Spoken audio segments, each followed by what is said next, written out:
Hi ladies and gents, Pond here with another video for Rise of Empires, Ice and Fire. Thank you so much for your previous likes, comments and subscriptions to the channel. If you haven't subscribed already, why not click on that button and ring the bell so you can get notifications of whenever I'm dropping content on the channel. And now onto the topic of this video, and out of nowhere the devs have sent us a mail in the last couple of hours. New development heroes available. The first one being Stewart, the top scholar. So let's have a look. In order to help you further enhance your tech power, the administrator invites the top scholar to our province. How to obtain. Lords in S1 or later may get the top scholar from Project H.E.R.O. We'll talk about that a bit more in a second. Top scholar's skill. Increase the research speed while reducing the gold and resource costs in research. Please update the game to version 2.11 or later to access the content. First off, Project H.E.R.O. There are actually three new development heroes, which are obviously the first new development heroes we've literally had in years. It's a little bit surprising they're announcing them from S1 onwards, but I mean, particularly this hero, Stewart, who relates to research, he could be a massive benefit to you. And this is the first one to be released in the game in regards to research. However, for those you may not know, a lot of OG players like myself did see in the past that there was a research hero originally in a much older version of the game code. Often you might see him come up if there was like a glitch with a new update. You'd be able to see him either in the heroes menu or like if you clicked on your institute. I certainly saw him a couple of times, but he never got released into the game. So now we definitely have a research hero, and it's Stewart, the top scholar. You can see from the initial release, they need 150 fragments, these new development heroes, the same as the other orange existing development heroes. This is going to cost about £20 here in the UK. I'm not sure if that's $25, $30 in the US to get the first copy of him. If we quickly go onto the recruitment banners, now previously you will see that the other orange development heroes you could always obtain from the normal super recruitment banner. So if we look into the preview heroes, you can see that here you could get Castle Builder, Merchant, Plague Doctor, Royal Drill, Drill Instructor, and so Rogerlin, all of existing orange heroes. However, it doesn't look like these three new heroes are going to be available through recruitment. I hope that will change over time, because otherwise you've got this pay to win barrier yet again up. Particularly from S1 onwards, having this kind of research hero will be a big barrier for a lot of players if you're a free-to-play or small spender. And it's not going to be just a case of spending, £20, £25 on a one-off. You're going to have to get multiple copies of him, and we'll have a look at that in a second. So I'm going to actually now just log in and purchase this hero. I don't usually spend much money on the game, but I think this is definitely worthwhile doing. So I will just unlock this. I will unlock this top scholar, and I'll be back with you in a second.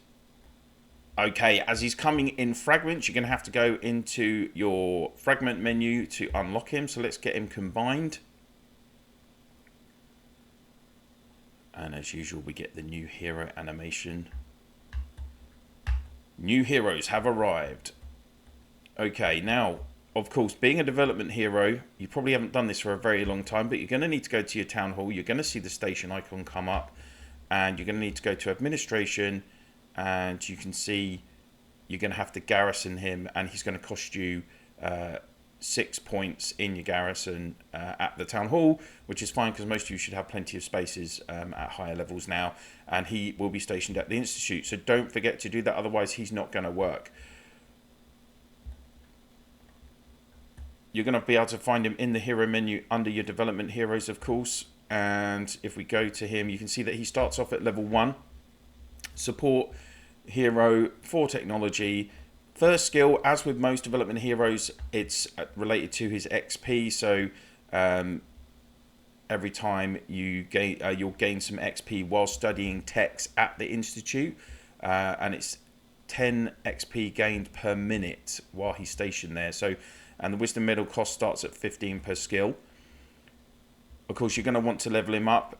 First, his second skill, secret research, will reduce the research cost excluding gold. So that's going to be normal resources, like your iron, lumber, food, etc., marble.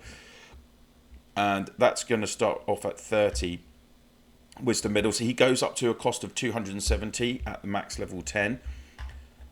For skill 3, he's going to reduce research speed, increases research speed, so that means actually makes it quicker by 15%. Of course, a lot of you in the later stages of tech, particularly in your lofty tech, are seeing very long research times, or towards the end of Lofty Legion, all those kind of Raider Legion techs, you're seeing massive tech times for those skills. So having this speed up is going to be a big benefit to you.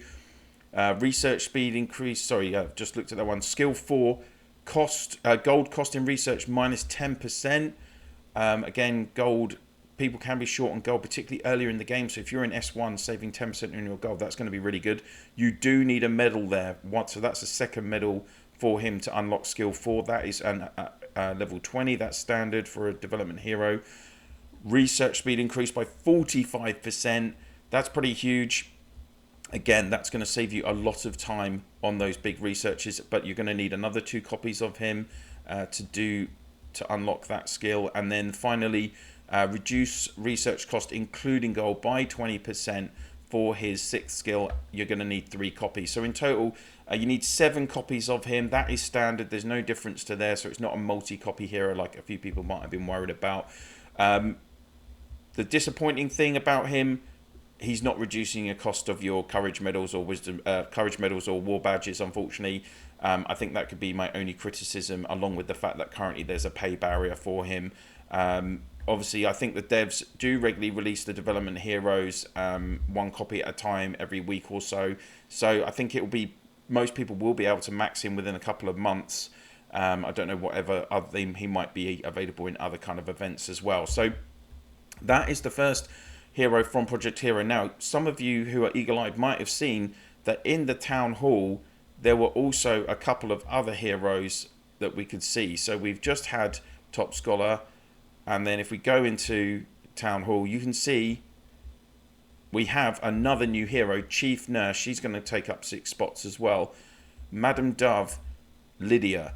She's a healing hero. So again, we've had several healing heroes before, like Nurse. Her first skill, again, is just to do with gaining XP to increase her hero level to 50. Second skill, plus 50% on your wounded healing speed, base healing speed. That's really nice. Third skill, wounded healing resource cost excluding gold, minus 15%. I don't think too many people worry about that. Increase your medical tent capacity by another 10,000. That's not huge for us in later stages of the game, but if you're only in S1, that could be a nice little buff. I expect that these again we're gonna require an extra 1 copy of her, 2 copies, and 3 copies for her skills 4, 5, and 6. Skill 5, in defense battles, 5% more of your dead soldiers will be turned into wounded ones. That is really nice. Obviously, those of you that are taking part in KE, etc., losing soldiers is basically the worst thing about it. So if you're saving 5% of them, that's a pretty decent skill to have. And finally, the capacity of the medical tent increases by 50% on her 6th skill. That is huge. That could be worth several 100,000 extra in your medical tent. So a lot of good skills for her. And then finally, you might have seen in the administration section, we have Chief Blacksmith. So like it says, he is a hero that is going to be stationed at your blacksmith. First skill, again, is gaining XP when you're forging materials. His second skill, when studying the accessory production tech, consumes 60% less dragonites. Okay, that's good for people in the earlier stages of the game. Those of us that are further on, that's not going to be any help really if you finish that tech already. But then the rest of his skills, equipment production speed increases by 10%. That's really helpful. Skill 4, the cost of dragonite in producing equipment drops by 15%. Again, that should be helpful for a lot of players in the earlier stages of the game. I'm not sure how helpful that is for those of us later on. Skill 5, after casting the skill, instantly get 2 to 11 random quality ranging from white to orange equipment materials, but it has a cooldown of 36 hours.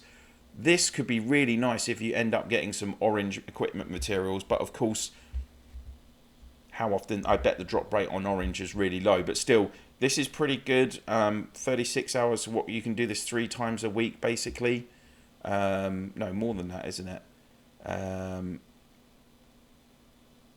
36 hours every day and a half, isn't it? Yeah, so you can do it, what, 5 times a week, something like that. I've probably got that wrong. I'm sure someone will correct me.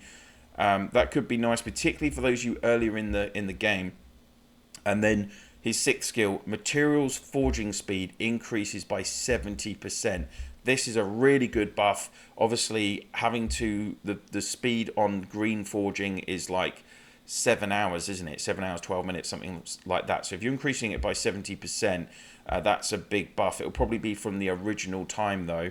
But even so, being able to produce more materials means obviously you can upgrade them then to your orange level materials or even gold to forge more gold equipment. You need gold equipment for your Dragon Master equipment. This is going to be a very useful hero to have in your account. So, and I presume again he will need the same 7 copies and he'll be released at a later date, the same as Lydia. So there we go, guys.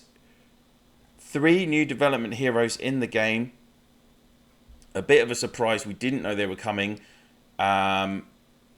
Definitely, you know, all 3 will give a big additional benefits to your accounts. Potentially, I think if you're a spender, you're probably looking at spending what, maybe £400 or £500, maybe $600 on all 3 to max them, if each copy is the same price as it's been for this initial copy of Scholar today. We'll have to wait and see.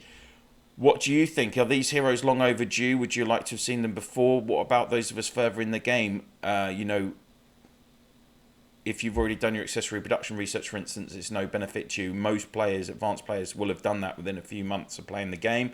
But for those of you in S1, starting in those much younger states, these heroes would give a really good buff to your existing workshop, research and healing. So I think there's good, you know, and obviously it will benefit all players for a lot of their skills. So what do you think, guys? Please do drop your comments in the comment section down below. And if you could, if you've liked this video, please do click on that like. And if you can, please share this video and my channel in your Alliance chat, Province chat, Food Line, WhatsApp, Viber, Discord, whatever you use to communicate with your fellow players in the game. That would be very much appreciated. Thank you so much for watching, and I'll see you soon.